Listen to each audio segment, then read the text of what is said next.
করতে হবে।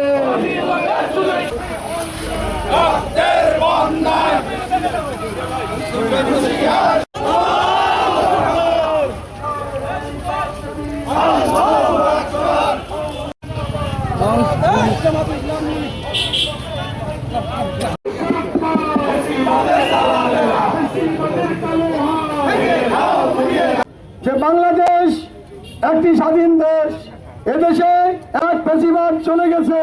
আমরা চাই না আবার দুর্নীতিমুক্ত বাংলাদেশ গড়ে উঠুক, জনগণের অধিকার রক্ষা না হোক। আমরা চাই সুন্দর এই বাংলাদেশে দুর্নীতিমুক্ত, সন্ত্রাসমুক্ত, চাঁদাবাজ মুক্ত একটি বাংলাদেশ গড়ার।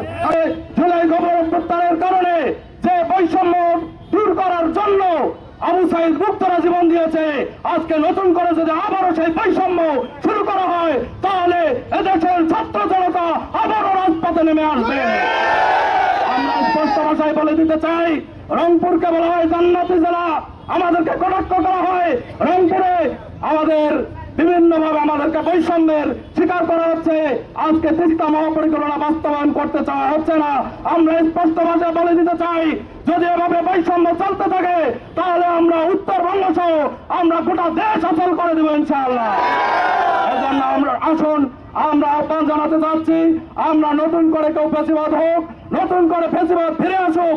অনেকেই আস্ফালন করে ডিসেম্বরে নাকি ফেরত আসবে।